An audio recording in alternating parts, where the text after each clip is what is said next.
پاکستان میں مرد سیاستدانوں کو تو چھوڑیں، خواتین سیاستدانوں کے ساتھ 9 مئی کے نام پہ اور عمران خان کا ساتھ نہ چھوڑنے کے نام پہ سیاست کا مقابلہ سیاست سے نہیں، سیاست کا مقابلہ چادر کھینچنے سے، خونریزی کرنے سے اور عزتوں کی پامالی سے شروع کیا ہے۔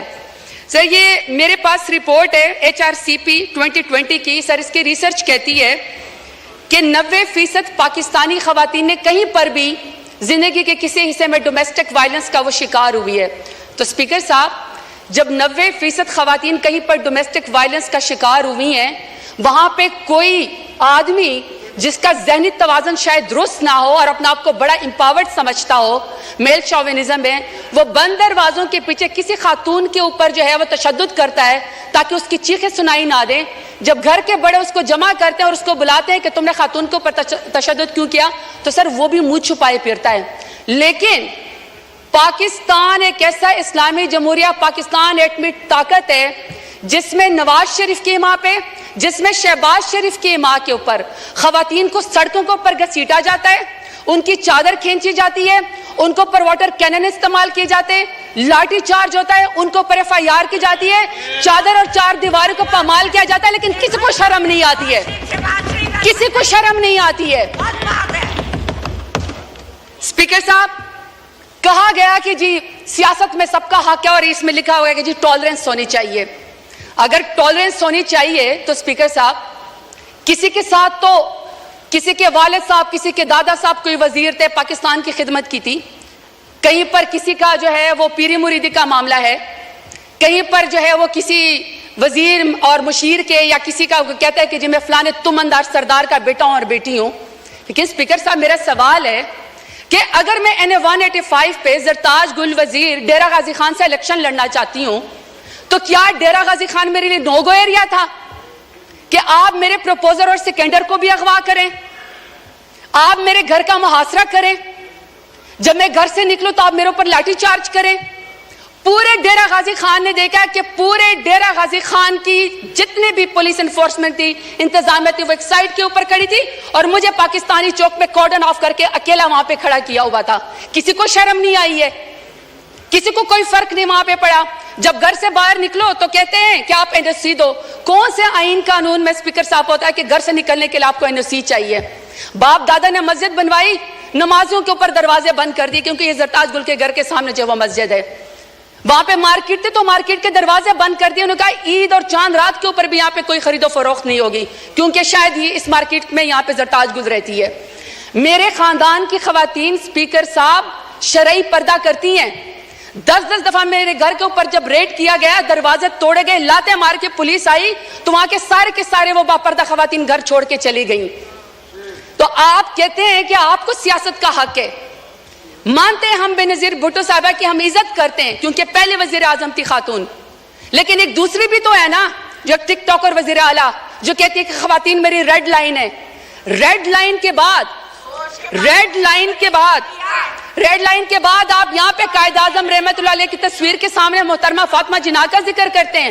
شکر ہے اسپیکر صاحب، اسپیکر کے محترمہ فاطمہ جناح کے جو اپوننٹ تھے نا وہ ہندو تھے، وہ انگریز تھے، وہ کچھ تو وزادار تھے۔ یہاں پہ وزاداری کا مجھے عالم بتائیں، یہاں پہ آپ مجھے وزاداری کا عالم بتائیں اسپیکر صاحب کہ قائد اعظم رحمت اللہ علیہ کے پاکستان میں بھی خواتین کو سیاست کی اجازت ہے۔ یہ آمریت کا ذکر کرتے نا، کل کو کہہ رہے تھے کہ جی کسی کو نکال کے آپ قبر سے پھانسی پہ لٹکا دو، تو مشرف دور میں سب سے زیادہ خواتین کو یہاں پہ ریزرو سیٹ دے گئی۔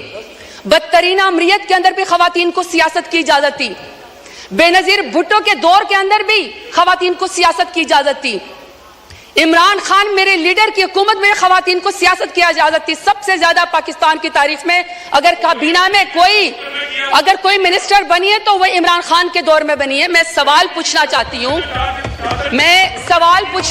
ہوں اسپیکر صاحب ان کو چپ کرائیں۔ آرڈر ان دا ہاؤس، محترمہ آپ بولیں۔ اسپیکر صاحب میں صرف سوال پر یہ کرنا چاہتی ہوں کہ جب نواز شریف کا دور آئے گا، جب شہباز شریف کا دور آ گیا تو کیا خواتین کے اوپر سیاست کے دروازے بند ہوں گے؟ ہمیشہ ان کی کریکٹر اساسینیشن ہوگی؟ ہمیشہ ان کو جیلوں کے اندر ڈالا جائے گا. میں سوال پوچھنا چاہتی ہوں اسپیکر صاحب, میں سوال پوچھنا چاہتی ہوں کہ ریحانہ ڈار صاحبہ جو سیالکوٹ میں, جس کا تو 9 مئی سے بھی کوئی تعلق نہیں تھا, بیٹے کی سیٹ پہ الیکشن لڑنا چاہ رہی تھی, والدہ کی عمر کے ایک خاتون ہے, آپ نے یہاں پہ ایک بندے کو جتوانے کے لیے پولیس کے ذریعے اس کے گریبان میں ہاتھ ڈالا, آسمان بھی کانپا ہوگا. میں آپ سے پوچھنا چاہتی ہوں کہ آپ کو کون سی سیاسی برتری حاصل ہوگی ریحانہ ڈار کو آپ کو گھسیٹتے ہوئے اور اس کے گریبان میں ہاتھ ڈالتے ہوئے.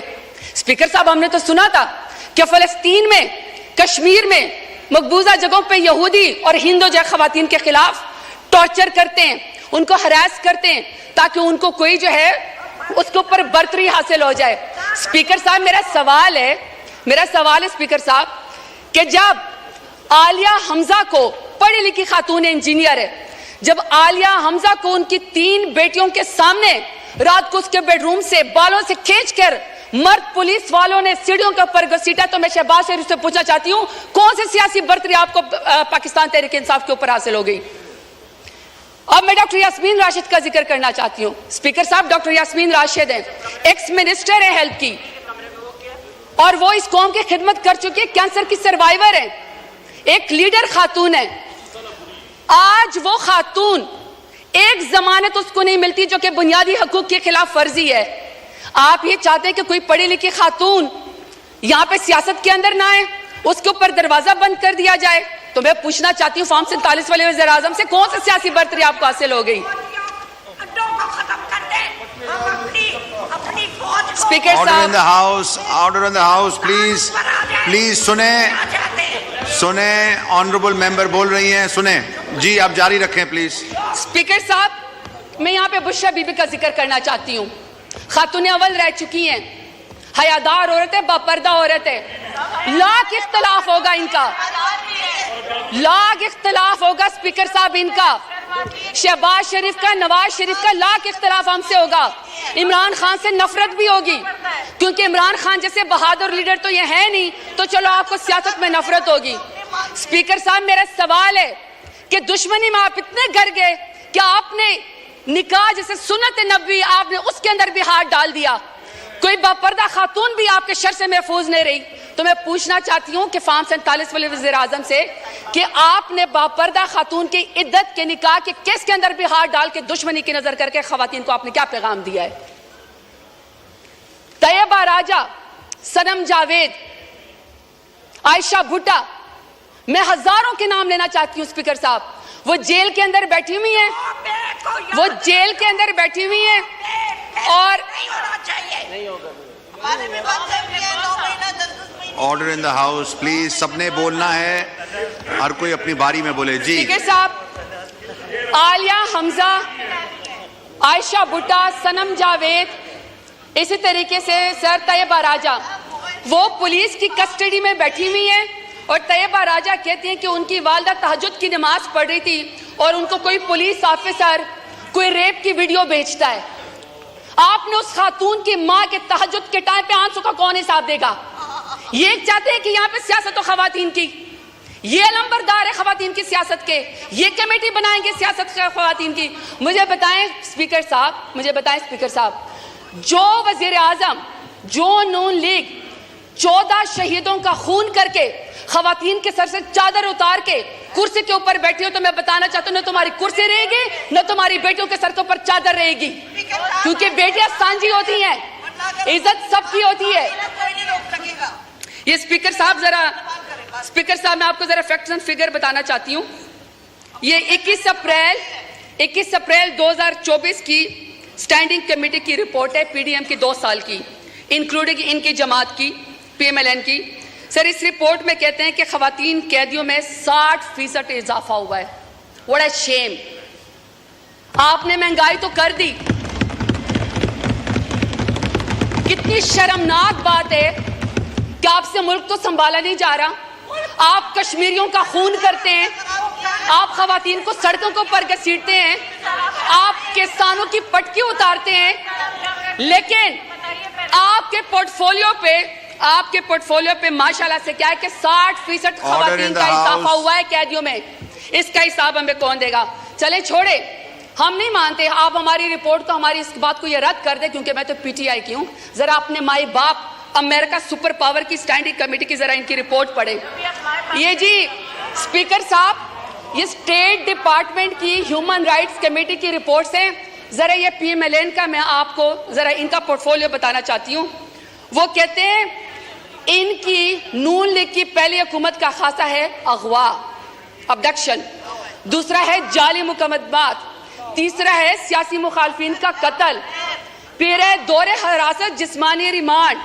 پھر ہے سیاسی کارکنان کو ہراساں کرنا, ضمانت ملنے کے باوجود دوبارہ گرفتار کرنا, ججوں پر انصاف نہ کرنے کے لیے ان کے ویڈیوز بنانا, شہریوں کی زندگی کو میں غیر قانونی طور پر مداخلت کرنا, صحافیوں کو سچ بولنے سے روکنا, احتجاج اور نقل و حرکت کو روکنا, سیاسی سرگرمیوں سے طاقت کے زور پر روکنا, اور ماشاءاللہ رشوت, بھتہ خوری اور اقربا پروی. یہ ان کا پورٹ فولیو ہے پی ایم ایل این کا, اور یہ یہاں پہ آ کے جاتے ہیں عمران خان کا مقابلہ کرنے کے لیے. شکریہ. نہیں سر مجھے سر 5 منٹ چاہیے. میری آپ سے ریکویسٹ ہے سر, وائنڈ اپ کریں. ریکویسٹ ہے سر, 1 منٹ میں وائنڈ اپ کریں پلیز. سر 5 منٹ ریکویسٹ ہے پلیز. ابھی آپ کے ذہن قریشی صاحب نے ابھی بولنا ہے, آپ پلیز وائنڈ اپ کریں. سر میری پہلے ریکویسٹ یہ ہے کہ ہمیں تمام خواتین کی رپورٹ دی جائے, ان کی ہیلتھ کی رپورٹ دی جائے, اور ہمیں یہ بتایا جائے کہ ان کو کتنا جو ہے وہ کاؤنسل ضمانتوں کے لیے ان کو کتنا جیل کے اندر 15 سے 20 ہزار خواتین جو ہیں, ہمیں اس کا حساب بتایا جائے. ہم ان کی رپورٹ کے اوپر یقین نہیں کرتے, کیونکہ پی ڈی ایم اور especially P M L N کی وجہ سے تو خواتین کے ساتھ مظالم ہو رہے ہیں. یہاں پہ کسی ایسے انڈیپینڈنٹ ادارے کو انوالو کیا جائے جو ہمیں اس رپورٹنگ میں مدد دے. دوسرا سر 22.5 ملین جو بچیاں اسکولوں سے باہر ہیں, اس میں سب سے بڑی تعداد جو ہے وہ اسکول کی بچیوں کی ہے. سر ہمیں اس کا ٹارگٹ بتایا جائے کہ کب ہوگا.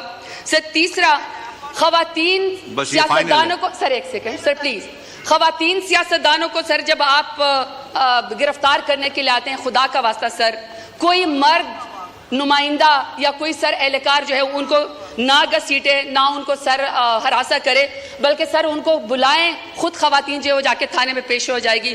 سر آخر میں اپنے ڈیرہ غازی خان کے غیور عوام کا شکریہ ادا کرنا چاہتی ہوں.